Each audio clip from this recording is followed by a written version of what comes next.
ఆప్తులు ఆయనతో ఆయన పంచుకున్నట్టుగా వాళ్ళు నాకు ఈ 3-4 రోజులలో చెప్పారు. ఇంకొక మాట కూడా అన్నారు, అరే ఈ సుదర్శన్ రెడ్డికి ఇంకా ఏం పని లేదా, ఈ సివిల్ సప్లైస్ కుంభకోణం అని తిరుగుతూ ఉన్నారు. అదేవిధంగా మరి విద్యాశాఖలో జరిగిన బంకర్ బెడ్ల కుంభకోణం అని ప్రభుత్వం మీద ఫైట్ చేస్తున్నారు. ఇవన్నీ అవసరమా? కామ్గా ఉంటే అయిపోదా? అంటే నువ్వు కామ్గా ఉంటే, నువ్వు సైలెంట్గా ఉంటే, రేవంత్ రెడ్డి ప్రభుత్వం చేస్తున్న కుంభకోణాల మీద మాట్లాడకుండా ఉంటే నీకు వెపన్ లైసెన్స్ రెన్యూ చేస్తాము ఇండైరెక్ట్. అదేవిధంగా ఈఓడబ్ల్యూలో పెట్టిన ఈ అక్రమ కేసు ఆ ఫాయిమ్ కురేష్ అంటోడు, అదేవిధంగా విజయ్ కుమార్ అనే వాసవి కన్స్ట్రక్షన్ వాడు ఉన్నాడో వీళ్ళిద్దరూ కలిసి ఏవైతే అక్రమ కేసులు పెట్టి పోలీసులను ఎట్లన చేసి మీరు ఆ నర్సంపేట వ్యాపారస్తులందరినీ తీసుకొచ్చి టార్చర్ పెట్టైనా పెద్ది సుదర్శన్ రెడ్డి పేరు చెప్పాలే అని చెప్పి టార్చర్ చేస్తున్నారు. ఈ టార్చర్ అంతా ఆగిపోతుంది కదా, ఈఓడబ్ల్యూ కేసును మళ్ళీ మూలకు పడేస్తాం, అయిపోతుంది. ఎందుకు నువ్వు ఇంత లొల్లి పెడుతున్నావు, ప్రభుత్వంలో అవినీతి జరుగుతున్నదని అని చెప్పి వెనక నుంచి మళ్ళీ దొడ్డిదారిన రాయబారాలు ఇవన్నీ కూడా జరుగుతూ ఉన్నాయి. ఇక సెక్యూరిటీ రివ్యూ కమిటీ అని చెప్పి 2026లో ఏదైతే ఈ తెలంగాణ పోలీస్ డిపార్ట్మెంట్ పెట్టిందో, రేవంత్ రెడ్డి గారి ఆదేశాల మేరకు డీజీపీ ఆయన ఇచ్చిన ఆదేశాలు ఈ డీజీపీ అమలు చేసి సెక్యూరిటీ రివ్యూ కమిటీ అని పెట్టినరు. ఈ సెక్యూరిటీ రివ్యూ కమిటీలో పెద్ది సుదర్శన్ రెడ్డికి గన్మెన్ తీసేసిండ్రు. ఏమనంటే నువ్వు ఎక్స్ఎమ్మెల్యే, నీకు థ్రెట్ లేదు. ఇప్పుడు నేను అసలు విషయానికి వస్తాను. సరే, పెద్ది సుదర్శన్ రెడ్డికి థ్రెట్ లేదు, ఆయన 20 సంవత్సరాల నుంచి గన్మెన్ ఉన్నాడు. తీవ్రవాద దాని పక్కనే పాకాల కొత్తగూడ, గంగారము, అదేవిధంగా మొద్దులగూడెము, కోనాపూరు, కొండాపూరు, ఇన్ని గ్రామాలు, చెన్నారావుపేట, గూడూరు అంతా కూడా అడవులే, మొత్తం కూడా అడవే, చివరికి గోదావరి దాకా అడవే. అడవుల్లో ఎప్పుడూ కల్లోలం జరుగుతూ ఉంటుంది. పక్కన ఛత్తీస్గఢ్ ఉన్నది, ఎప్పుడైనా మావోయిస్టులు రావచ్చు, ఎవరైనా రావచ్చు. వీళ్ళందరి వల్లనే నాకు ముప్పు ఉందని, ఆయనకు ముప్పు ఉందని 20 సంవత్సరాలు గన్మెన్ ఇచ్చారు అతనికి. అలాంటి ఒక సీనియర్ నాయకుడికి సడన్గా గన్మెన్ తీసేస్తే పాపం మేము ఎట్లయితే కోర్టుకు పోయినాం ఆయన కూడా అట్లా పోయిండు. బీరం హర్షవర్ధన్ రెడ్డి నాగర్ కర్నూల్లో పోయిండు, కొల్లాపూర్లో పోయిండు, ఈయన పెద్ది సుదర్శన్ రెడ్డి కూడా పోయిండు. వీళ్ళందరికీ కూడా కోర్టు స్టే ఆర్డర్ ఇచ్చి అసలు వీళ్ళకి ఏం ప్రాబ్లం ఉందో, వీళ్ళ ఎందుకు ముప్పు ఉన్నది, వీళ్ళు ఎందుకు అభద్రతా భావంతో ఉన్నారు అని చెప్పి కోర్టు కనుక్కోమని చెప్పారు. అంతవరకు స్టే ఇచ్చారు. మరి స్టే ఇస్తే వాపసు పంపించిన గన్మెన్లను మళ్ళీ రిస్టోర్ చేయాలి కదా. ఈ ఆర్డర్ తీసుకొని వీళ్ళు వరంగల్ కమిషనర్ ఆఫ్ పోలీస్ దగ్గరికి పోతే, సార్ నా చేతిలో ఏమీ లేదు, అంతా కూడా ఇంటెలిజెన్స్ డిపార్ట్మెంట్ చూస్తున్నది. ఇంటెలిజెన్స్ డిపార్ట్మెంట్ ఎవరికి రిపోర్ట్ చేస్తుంది? ముఖ్యమంత్రికి రిపోర్ట్ చేస్తుంది. ఇప్పుడు ఈయన ముఖ్యమంత్రి పోయి ఎన్న అడగాలి? ముఖ్యమంత్రిని అడగాలనుకుంటే ఇగో ఇవన్నీ చెప్తాడు. ఏవి?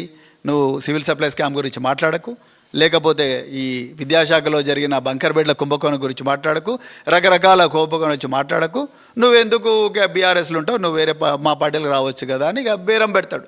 పెద్ది సుదర్శన్ రెడ్డి ఆత్మాభిమానం ఉన్నవాడు, ఆత్మగౌరవంతో బతికినవాడు, ఎన్నడూ కూడా తల వంచని వాడు, కేసీఆర్ గారు శిక్షణ ఇచ్చిన సైనికుడు. అందుకొరకు ఆయన ఇట్లాంటి పనులు చేయలేదు కాబట్టి లోపల కుమిలిపోయాడు. కేటీఆర్ గారు కన్నెపల్లి పంపస్కు పోయినప్పుడు కూడా పెద్ది సుదర్శన్ రెడ్డి గారు, వారి భార్య అయిన స్వప్న గారు, వాళ్ళిద్దరూ కలిసి కన్నెపల్లి పంపస్కు పోయినప్పుడు కూడా ఆమె వాళ్ళ భార్యనే చెప్పారు, మేము కూడా పోయినాం, కానీ ఆ రోజు కూడా మా వారు నిజంగా మనసు లేదు, ఎక్కువ దగ్గర బాధలో ఉన్నారు అని చెప్పి ఆమె చెప్పారు. ఇంత తీవ్రమైన ఒత్తిడికి గురి చేశారు. లేకపోతే 52 సంవత్సరాలు నాన్ వెజ్ తినడు, తాగుడు అలవాటు లేదు, రెగ్యులర్గా ఎక్సర్సైజ్ చేస్తాడు, పెద్దగా ఏవి కూడా కోమార్బిడిటీస్ లేవు. సడన్గా రోహిణి హాస్పిటల్కి పోయి వెంటనే కుప్పగొలి 45 నిమిషాలు సిపిఆర్ చేస్తే తప్ప గుండె మళ్ళీ పని చేయలేదు అని అంటే ఒక్కసారి ఎంత తీవ్రమైన ఒత్తిడికి గురంటారో ఒక్కసారి ఆలోచించండి. ఏం పాపం చేశారు పెద్ది సుదర్శన్ రెడ్డి గారు? ఇప్పుడు నేను అసలు విషయానికి వస్తా. ఇప్పుడు మీరు సెక్యూరిటీ రివ్యూ కమిటీ అన్నారు.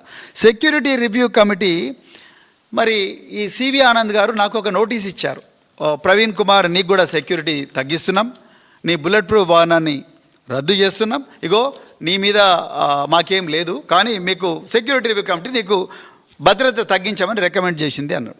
అందులో చెప్పుకుంటూ ఆయన నాకు ఒక లెటర్ రాసిండు సివి ఆనంద్ గారు.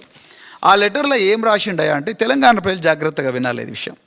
Security provided by the state is preventive, dynamic, and threat-based. It is neither permanent nor attached to the status, office, rank, or past service of any individual. Its nature and scale are periodically reviewed with reference to the prevailing threat perception, the capability and intent of the threat source, individual vulnerability, and overall internal security situation. అంటే నేను ఏం చెప్పాలనుకున్నాడంటే, ఒక వ్యక్తి గతం వల్లనో లేకపోతే ఒక వ్యక్తి స్టేటస్ వల్లనో, ఒక వ్యక్తి పలానా ఆఫీస్లో ఉన్నాడనో, ఒక వ్యక్తికి ఒక పలానా ర్యాంక్ ఉందనో సెక్యూరిటీ గవర్నమెంట్ ఇవ్వదు. Point number 1. Point number 2, government ఎప్పుడు కూడా సెక్యూరిటీ ఒక ఉపద్రవాన్ని ఆపడం కోసం, ఒక వ్యక్తి హత్య జరుగుతుంటే హత్య జరిగే అవకాశాన్ని తగ్గించడం కోసం మాత్రమే, అదేవిధంగా ఇతనికి ముప్పు ఉందా లేదా అని చూసిన తర్వాత మాత్రమే ఆయనకు సెక్యూరిటీ ఇస్తారని గౌరవ డీజీపీ గారు పారా నెంబర్ 6లో మాకిచ్చిన నోటీసులో, ప్రవీణ్ కుమార్కి ఇచ్చిన నోటీసులో రాశారు. ఇది అందరికి కూడా జనరల్గా వర్తిస్తుందని వారు చెప్పకనే చెప్పారు. కరెక్ట్. సో బాగుంది, ఇప్పటివరకు మంచిగా ఉంది. కానీ ఇప్పుడు నేను అసలు విషయానికి వస్తా. అయ్యా డీజీపీ గారు, రేవంత్ రెడ్డి గారు, మరి మీ ఆదేశాల మేరకే నేను చేసిన, ఆయన ఎవరు అడిగినా కూడా నాకేం తెలుసు, సీఎం గారు ఏమన్నారు చేసినా అని ఆయన అంటున్నారు. సో మేము చేసినంత పని మీరు ఎక్కడ చేసిండని కొంతమంది అధికారులను వారు అడినట్టుగా నాకు తెలిసింది. సరే అవన్నీ ఆ విషయాలకు, ప్రొఫెషనల్ విషయాలకు నేను పోను, ఇది వేదిక కాదు, నేను మాట్లాడను వాటి గురించి. కానీ నేను ఒక పాలసీ మ్యాటర్ మీద మాట్లాడతా. ఇప్పుడు మైనంపల్లి హనుమంతరావు ఉన్నాడు.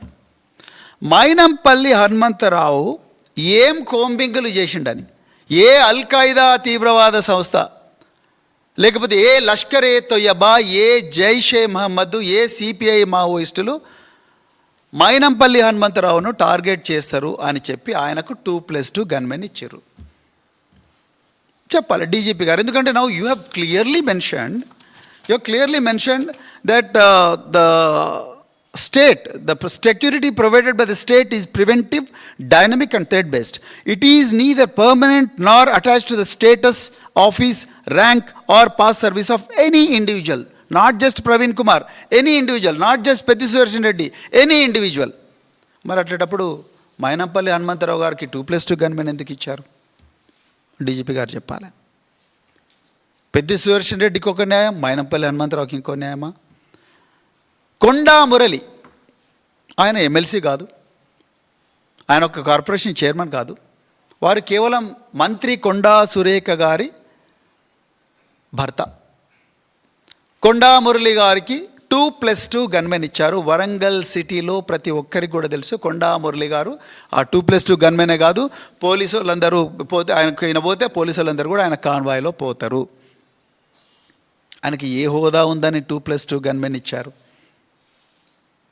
Now you have to tell DGP garu, nor attached, neither permanent nor attached to the status, office, rank, or past service of an individual. What service? What is the contribution of Konda Murli garu? What is the contribution of Maynampalli Hanumantarao such that they deserve 2+2 personal security officers? Anumula Tirupati Reddy గారు, అనుముల కొండల్ రెడ్డి గారు, రంగారెడ్డి జిల్లాలో వారు ఏమి కోంబింగులు చేశారని, వారికి ఏ threat ఉందని, వారిని ఏ లష్కర్ ఏ తొయ్యబా, జైషే మహమ్మద్, అల్ Qaeda, ISIS అనే ఉగ్రవాద సంస్థలు వారిని టార్గెట్ చేస్తాయని విదేశాల నుంచి, ఇజ్రాయెల్ నుంచి, టర్కీ నుంచి దిగుమతి చేసుకున్న అత్యాధునిక సెమీ ఆటోమేటిక్ వెపన్స్ వారికి ఇచ్చారు. మరి అదే పట్నం నరేందర్ రెడ్డి, ఆయనే పాపం చేసిండు. ఆయన చేసిన పాపం ఏంటంటే ఆయన బీఆర్ఎస్లో ఉన్నాడు. సునీత మహేందర్ రెడ్డి గారు మాజీ జెడ్పీ చైర్పర్సన్, వారికి కూడా గన్మెన్ ఇచ్చారు.